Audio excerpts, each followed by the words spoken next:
Hello guys, pag-usapan lang natin ang breaking news. May pasabog nga naman kasi Catherine Bernardo at Daniel Padilla sinagot na ang issue patungkol sa nararamdaman nila sa isa't isa. Umamin na alam naman natin pinag-usapan na ito at kumalat na rin ito sa iba't ibang social media platform. Pero alam naman natin kung bakit ganito ang reaction ng karamihan. Na ayon kasi sa iba, hindi daw makatotohanan. Bakit hindi makatotohanan?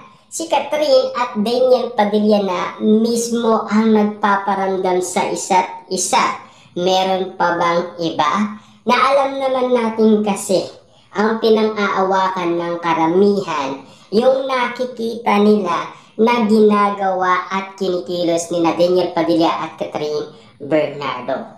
Sigurado, alam nila ang tunay na kaugalian ni Catherine Bernardo at Daniel Padilla at kung ano ang gusto nila at kung ano ang ayaw nila. Lalong-lalo na ang mga Delulu fans. Kahit alam na natin na matagal na nilang sinusubaybayan umano sina Daniel Padilla at Catherine Bernardo. Pero ayon sa kanila, parang minumulto sila ng Katniel. Bakit nga ba? Dahil sa pagsusuot nila ng regalo sa isa't isa. Yung binigay nila sa isa't isa ay ginagamit nila. Pero take note meron nangyari noon dahil sa pagsusuot ni Catherine Bernardo at Daniel Padilla. Namatay si Tita Che, ang founder ng Katniel. Fans, kung bakit nga naman kasi dumami ang mga sumuporta kina Daniel Padilla at Catherine Bernardo. Pero maraming beses ginawa yun ni Catherine Bernardo at Daniel Padilla. Hindi lang isang beses, kundi maraming beses. Kahit na ang balita, kinagulat yan. Bukod pa sa mga Delulu fans. At lalong-lalo na, mas nagulat din ang mga netizens at mga sawsawerang kapitbahay. Dapat nating balikan ang tunay na kaganapan at nangyari umanong naging usap-usapan kung bakit nga naman hanggang ngayon pinipigilan nila ang nararamdaman nila sa isa't isa. Kasi ayon sa balita, huwag magmadali basta-basta sila Daniel Padilla at Catherine Bernardo. Marami ang pagkakataon.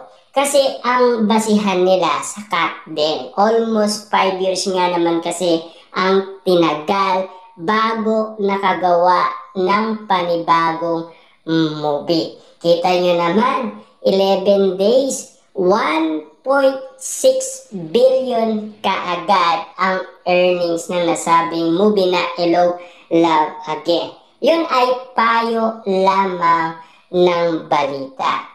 Kung talagang gusto ng ABS-CBN ang payo ng ibang balita.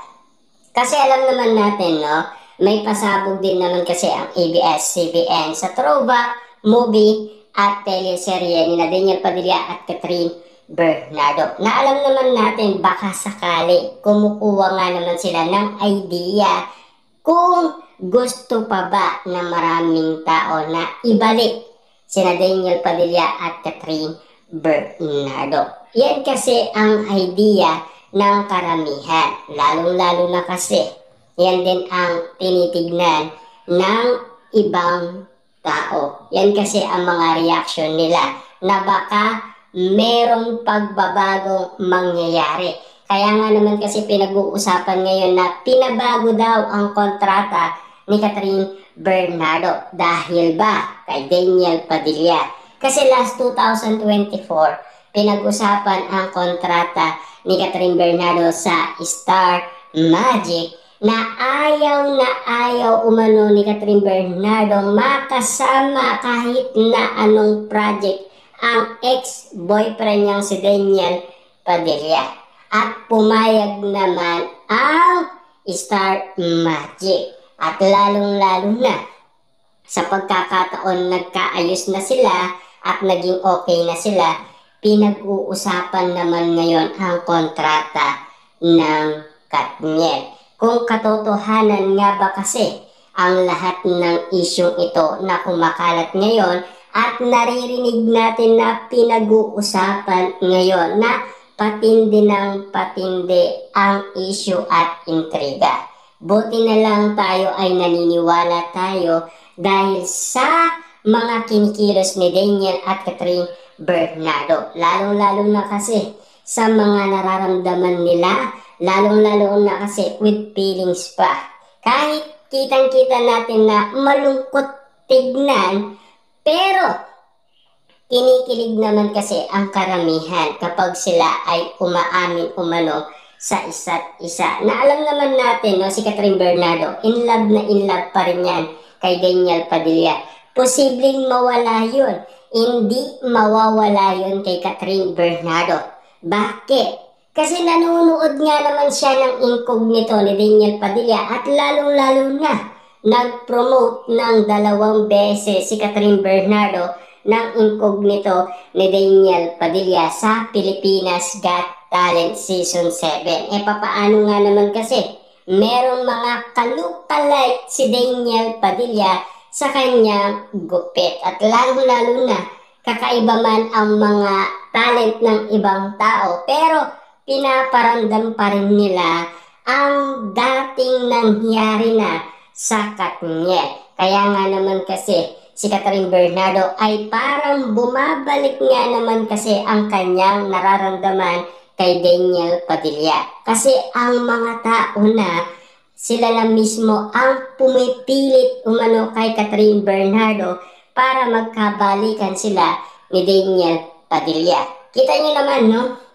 Simula marinig natin ang issue patungkol kay Mayor Mark Alcala at Catherine Bernardo. Siyempre, nag-combine ang Katniel fans at Katden fans para suportaan si Catherine Bernardo at Daniel Padilla para sila lamang ang magkabalikan. Kasi wala na si Alden Richard Borado na rin ang usapin Katden. Lalong-lalo na baka malabo na rin ang tambalan Katden kasi sa nangyayari.